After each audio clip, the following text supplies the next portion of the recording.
Hi, so recently I posted a video on my YouTube channel of a box I made for a set of gift cards, and in that video I showed you how to calculate the size to make a box and how to make it using the Simply scoreboard. As a result of that video, many people have contacted me and asked me would I show how to make a box in ScanNCut Canvas. Now, let me just say before I do the video, the simplest and easiest way to make boxes and get the best results is to use something like a Simply scoreboard that's got measurements of every 1/8 of an inch. Alternatively, you could use something like the Stampin' Up trimmer that's got a scoreboard and also measures in 1/8 and 1/16. But you can make boxes in ScanNCut Canvas, and I have actually got a playlist now called Boxes, ScanNCut Canvas Boxes playlist on my YouTube channel. So you can go back and look in that playlist, and all the boxes I've made in the past over the last 4 years will be in that playlist. In today's video, I'm going to show you how to make the same style and size box as I showed you recently, but using Canvas, but the download program. And the reason I'm using the download program is because under the edit tab, we can use the X and Y coordinates. The first thing you need to understand when you're going to make any box in Canvas is you need to understand what you actually want, what the end result is. So basically, if you're making a square or rectangle box, you're going to have two sides that are the same in width and height. Unless it's a rectangle, then your width will be the same, but your height will be different. You're going to have a glue tab. You're going to have a front and a back. You're going to have a base where it glues together. And then you're going to have sections for where your box closes and folds over. That's if it's a box all in one go. The principles are more or less the same if you're making a box that has a base and then a separate top. You just wouldn't have this section here. You'd have two sections like this here. You wouldn't have these two first parts here. But as I say, the box I made recently for the gift card set was an all-in-one box with a closure. So this is what I'm going to try and recreate. And in its simplest form, these are the components that you'll need. So as I say, when I measured my cards recently, I had a side, a front, another side, a back, and a glue tab. And then I had the base of my box, I had the top of my box and the flap that folds in to close.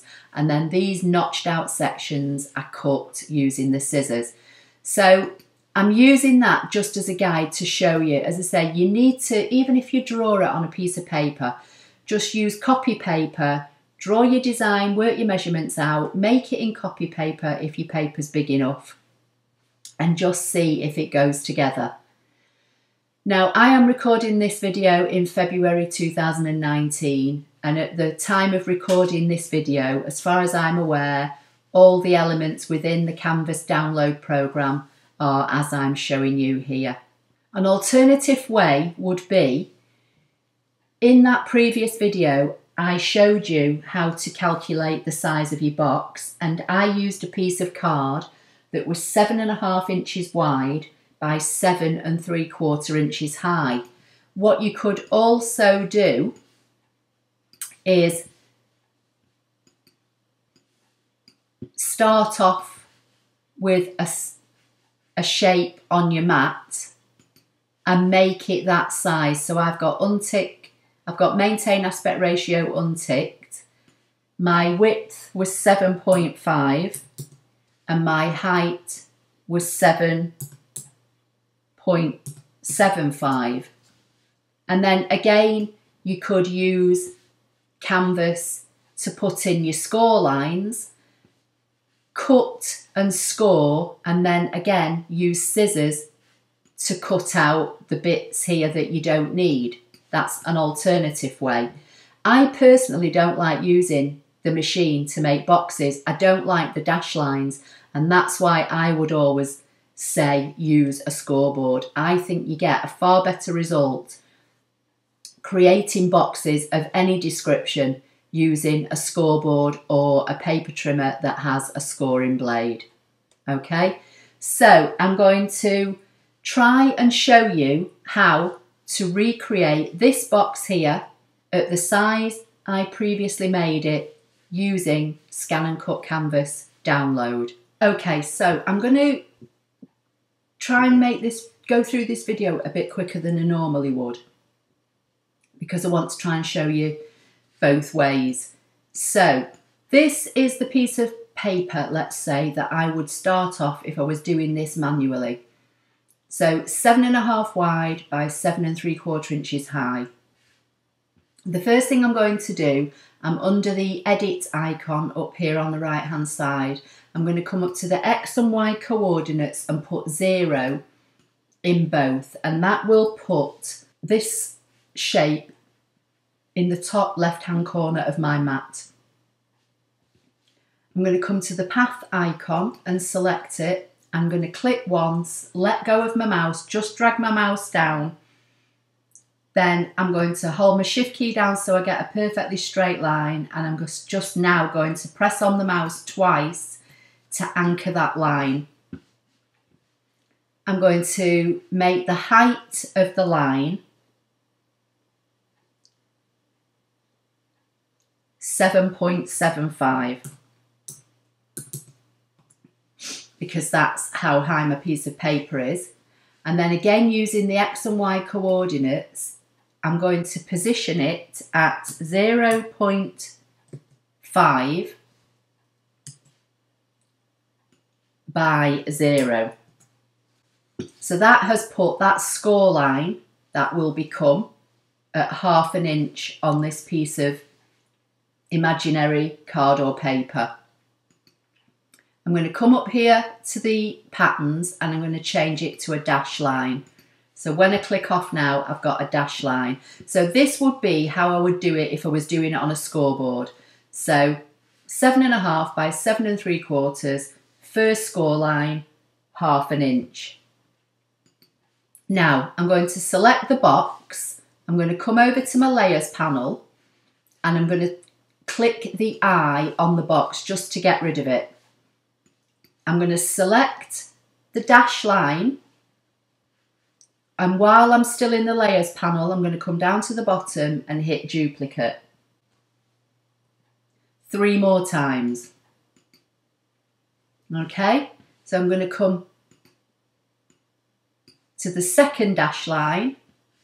I'm going to come back to edit, and this dash line needs to be at 3.5 by 0. So with it selected, under the X, I'm going to put 3.5, and under the Y, I'm going to put 0. Then I'm going to come to the next dash line, and this one needs to be at 4. So I'm going to say 4 and 0. And this is all just using the X, Y coordinates. Then I'm going to choose the last dash line, and this needed to be at 7. So 7 and 0. Now, if I go back to my layers panel and turn my box back on, you'll see now that I've got my dash lines in that I showed you how to put in when I was using the scoreboard. So 1/2 inch, 3.5, 4 and 7. Okay, now I'm going to select everything, right click and make it a group, and then I'm going to hold the shift key down and rotate it 90 degrees. I'm going to come back to the edit icon, and I'm just going to make sure it's in the 0, 0. So now, when I was showing you how to make the box on the scoreboard, the next set of score lines went in at 1/2 inch, 6 3/4 and 7 1/4. So I'm just going to repeat, and now I'm just going to hold the shift key down and rotate it back so it's the right orientation. And basically that is what I did with the scoreboard. So you could then put this on your ScanNCut mat. Let the ScanNCut machine cut it and put your dash lines in, and then you could cut the parts away. Just make this one bigger so you can see it, that you don't need, okay? But you can also make the box as well. So now I'm going to try and show you how to make the box, complete with all the cutout sections. So I know that my box, without these two flaps here and without these notched areas, so from here across and from the base up, I know that that area is 7.5 wide by 6 3/4 high. So I'm going to come to the basic shapes and grab a square. I'm going to go to the edit panel. I'm going to turn off maintain aspect ratio. I want the width to be 7.5 and I want the height to be 6.75. So this effectively is this area here without the tabs and without these two fold sections. So I know that my first score line went in at 1/2 inch, so this 1/2 inch section down here is not needed. So I'm going to grab a square, I'm going to put maintain aspect ratio on, and I'm going to make it 1/2 inch square. I'm going to bring it up and line it up in this bottom left hand corner. I'm going to use a line bottom and a line left, so they line up together, and this little square is on top of the big rectangle.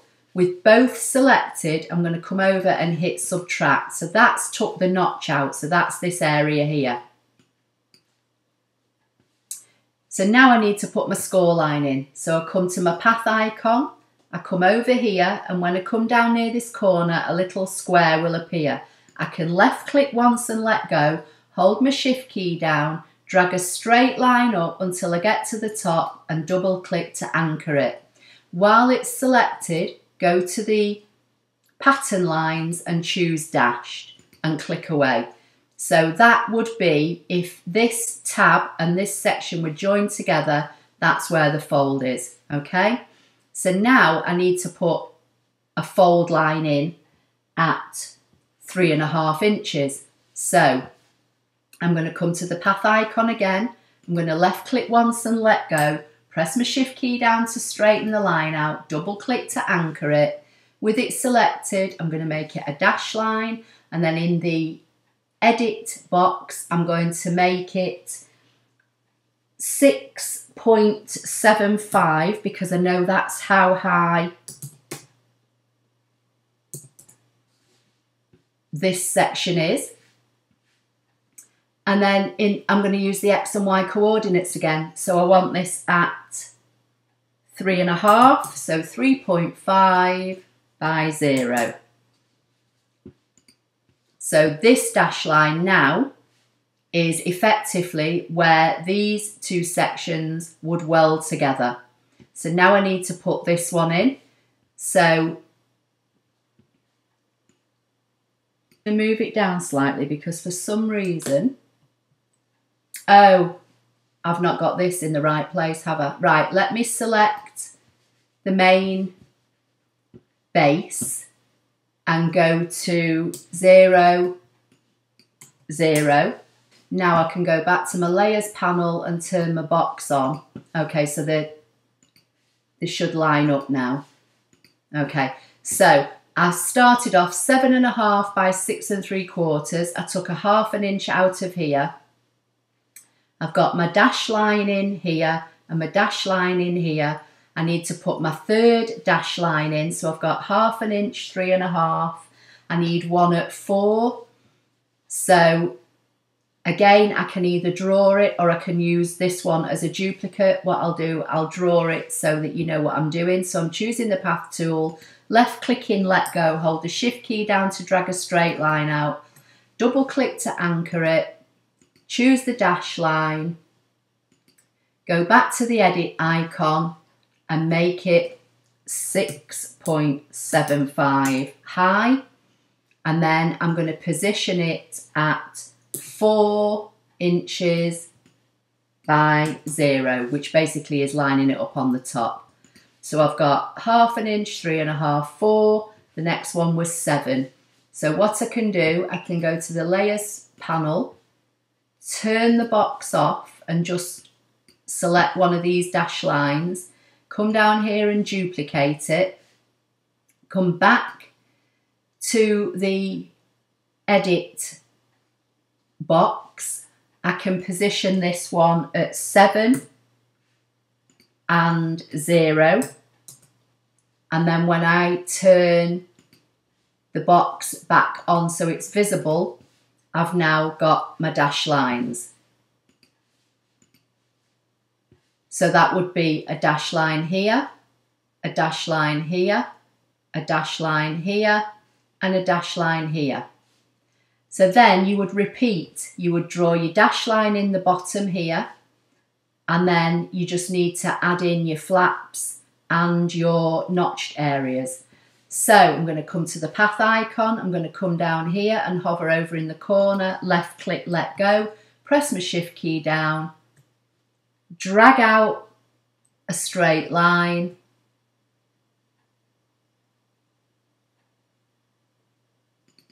double click to anchor it, make it a dash line. So that's the base of your box. So what you need to add on now are your 2 flaps here and then your notched areas. So these flaps are 1/2 inch deep by 3 inches wide. So you come over to your basic shapes, grab a rectangle, come to your edit icon, make sure maintain aspect ratio is deselected. With your shape selected, make it 3 inches wide by 0.5 high. Then come to your layers panel, come down to the bottom and make a duplicate. So they will become your 2 flaps. Or what you could do is make it 3 by 1 and draw a fold line in, which might be easier actually. So I'll get rid of that one. I'll make this one 1 inch high. And that's going to be welded to there, and then you need a fold line putting in. And then you need your notched areas to go in. So what I'll do, I'm going to zoom in on this area. I'm going to come back to the selection icon. And I'm going to get hold of this box and bring it down so it just overlaps the top. And then I'm just going to zoom back out again. And then I want to weld this top section to this outer shape. I want to put my dash line in first, so I'm going to come back to the path icon. I'm going to left click here, drag a straight line out, double click to anchor it, make it a dash line. I'm just going to select just these 2 because I want that dash line to be in the middle. Now,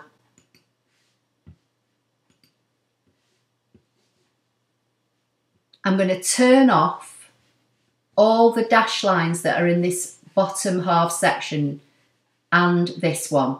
So you can see where your dash lines are. So I'm going to turn that one off, and I'm just going to go through and turn them all off for now.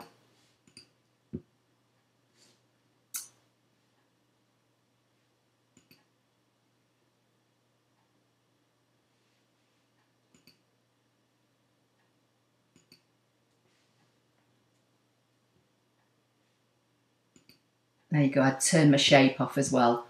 So this needs welding to this. So I'm going to select both and I'm going to weld them together. So I'm going to come back to the edit icon and weld.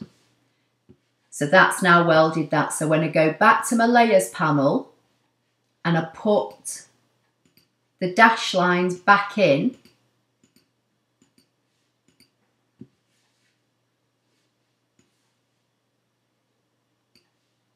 I'm going to bring it onto the page. That's what I've got now. So what I need to put in now are the notched areas, these sections here. And I know that this box is 1/2 inch wide, so I want these notched areas to be 1/2 inch wide by 1/2 inch deep. So I'm going to come back to my basic shapes and I'm going to come down and grab this shape. I'm going to make sure maintain aspect ratio is unticked and I'm going to make them 0.5 by 0.5. And this is going to become my little notches. Now, obviously I need 4, so I'm going to come to the layers panel and I'm going to come down to the bottom and I'm going to select it 3 more times. So I'm going to position that one in place and that one in place, and then these 2 need rotating. And I'll just put them out of the way for now, and I'm just going to deal with this set now. So I'm going to come to the magnifying glass and zoom in.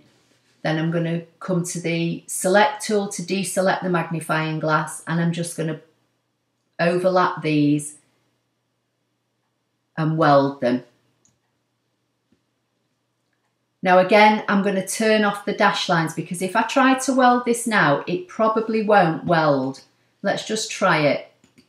Yeah, because you've got dash lines in there, it won't let you weld. So I'm going to come back to my layers panel and I'm going to turn all my dash lines off.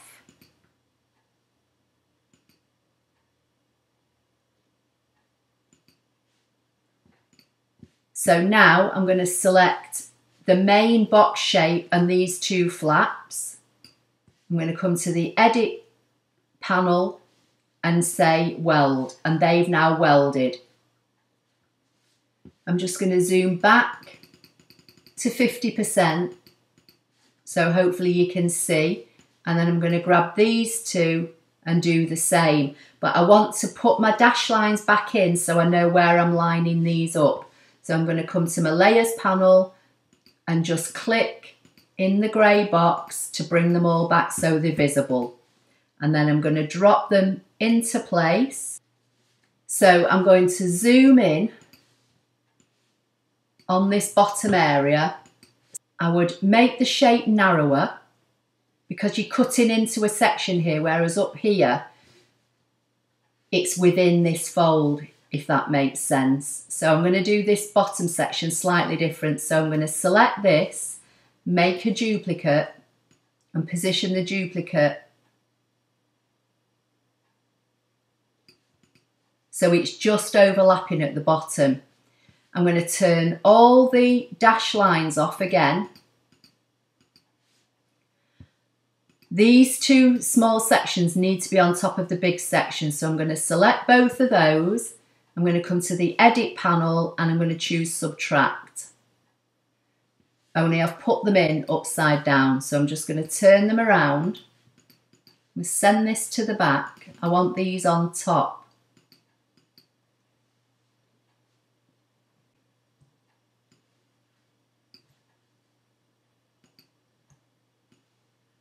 That's it, they need to be that way. Select everything and subtract. And then I'm going to do the same again with this one. So I'm going to put the dash lines back in so I can see. I'm going to select this. I'm going to squash it in, rotate it, make a duplicate, put the duplicate in place, turn all the dash lines off again,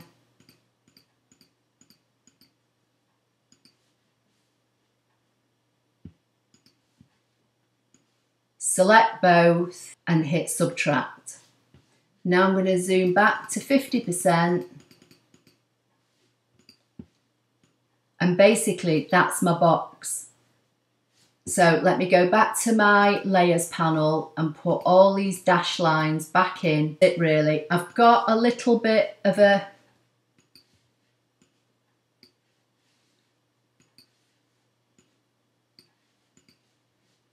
weird thing going on in this corner here, so I can rectify that. I'm going to grab a shape and I'm just going to position it over this section here.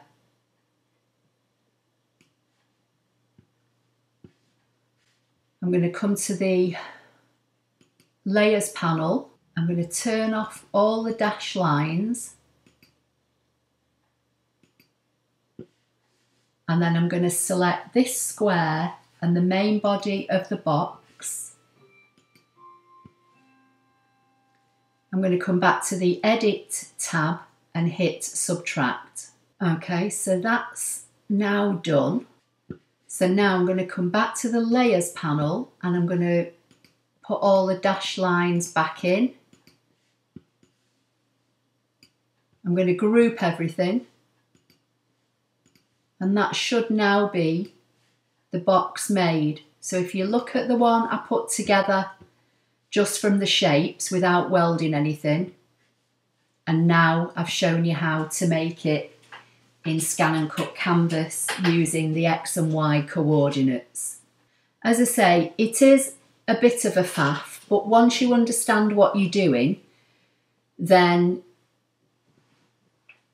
the more you do it, the better you'll get at it, obviously, as that's the same with anything. But as I said at the beginning, I think personally the best way to make boxes is by using a scoreboard that's got score marks every 1/8 of an inch, or a trimmer with a scoring blade that has got at least 1/8 of an inch increments, and if you can get one with 16ths as well, which is what the Stampin' Up trimmer is, then that's even better, because sometimes you do have to use 16ths when you're making boxes. Anyway, please give the video a thumbs up. Don't forget to subscribe to my YouTube channel if you don't do already.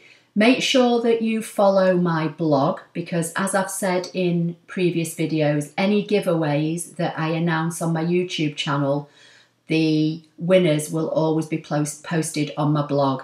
So if you don't follow my blog, you won't know whether you've won or not. And if I post a winner and it's not claimed within 2 weeks, I will give it to somebody else. So thank you, and I'll see you in the next video.